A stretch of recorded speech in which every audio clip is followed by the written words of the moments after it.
0000 crew. Got the masturbator here with me, and we are at a special location. So I'm gonna put this one right out to you, Mr. One Rod. Even though you probably never see this because you deleted my channel for some reason from your subscriptions. Since you decided to steal my intro with your baby, you know, congratulations on the baby, by the way. But, you know, I was kind of doing that intro first. I'm going to steal your secret fishing spot. And it's right here. I found it, boy. You can't hide your spots from me, pal. It didn't take long. It wasn't hard. I found it.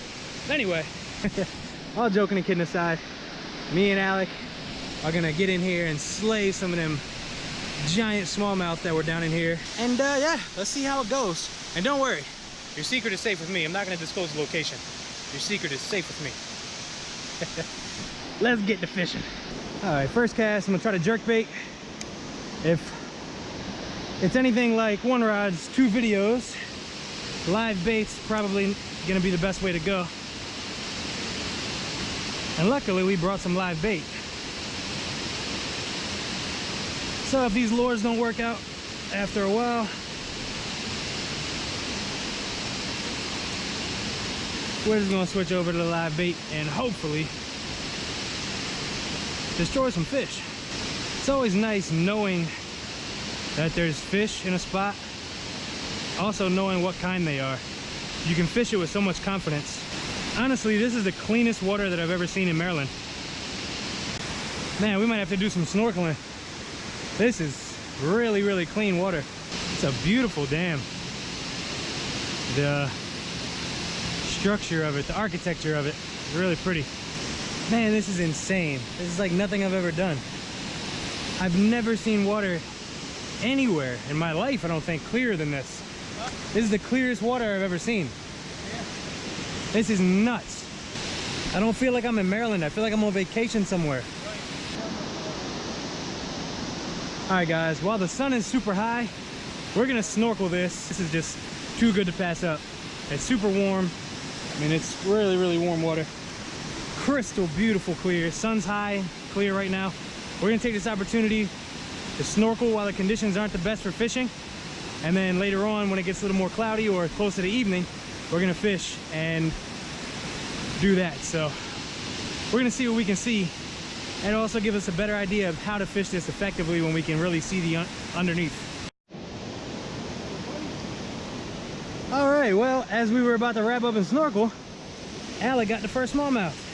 Tiny little guy, but hey. All right, guys, we're going in.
All right, guys, logic tells us to really figure this place out and decipher it and pick it apart. Obviously, smallmouth are schooling fish, so we got to find a school. Also, we found that this is extremely pressured. Since we got out of the water, there's been about 6 different groups of people that came down here and fished. So these smallmouth are in super clear, clean water. They're really educated to fishermen. So our best bet is to get where most fishermen aren't going to be able to get to or aren't willing to go to. And that's this opposite side. We were over there, so we crossed the stream, hiked through all these rocks and boulders, climbing up here, and we're gonna get up on that wall. And then hopefully we'll be much more productive because the fish up here are gonna be way less pressured, and hopefully that's where all the shade was, so hopefully they're stacked up. Well, guys, the fishing here is not quite what I was expecting it. I completely understand now why One Rod didn't catch much in his video. Even though it's loaded with giant smallmouth, these fish are super, super pressured. We've tried about every presentation, and I have super finesse, just like I said, 6-pound test, fluoro, and just a super small plain hook and live bait on here. Now I've switched it up, and still not even a nibble. We can see fish swimming everywhere, they just won't hit. So either the conditions are wrong today, which they don't seem like it because it's pretty overcast. I mean, the water's kind of warm, but it is summertime, so maybe just maybe in the evening they'll feed a little better. I don't know, but I know from fishing with One Rod twice that he's pretty good at bass fishing. Obviously, we're good at bass fishing. So it's not the fishermen. In this sense, it's the fish. They're just super picky. Eventually, though, we are going to unlock the secrets of this place because there are giant smallmouth here, and eventually we're going to figure out what they bite on. So I'm not giving up on this place for sure. So thank you again, One Rod, for your video, because without that I wouldn't even have known to come down here. Yeah, hopefully I catch a PB here, and it's gonna happen. Eventually it will happen. My PB is gonna come from here. Not hopefully, it's gonna happen. Got him. What is it though? Stinking bluegill. Unbelievable. All right, guys, we're going in.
Guys, we obviously couldn't get the smallmouth to cooperate, but we got white perch, so we're gonna keep fishing that corner up there for these nice eating sized white perch. Sorry if you can't hear me, it's freaking loud here. But anyway, like I said, when you can't get one thing, there's always another fish generally. So until these smallmouth want to cooperate, maybe on a better day, we're just gonna annihilate some white perch right now, fill up a stringer, and take them home and eat them. And then we're gonna come back with some new tactics another time with secret bait for smallmouth that has never failed me, and probably some secret bait for white perch now that we know they're in here. So we're gonna make a second trip of this for sure. We did learn some things, and it did pan out to be a halfway successful day. Got into a nice school of white perch. So next time we come here, we're gonna be more prepared for the smallmouth and the other species. Gonna do a catch and cook, probably for the white perch and for the smallmouth. So, because I love smallmouth, they taste amazing, especially out of clean water like this. But yeah, until next time, get out there, enjoy the outdoors. Peace.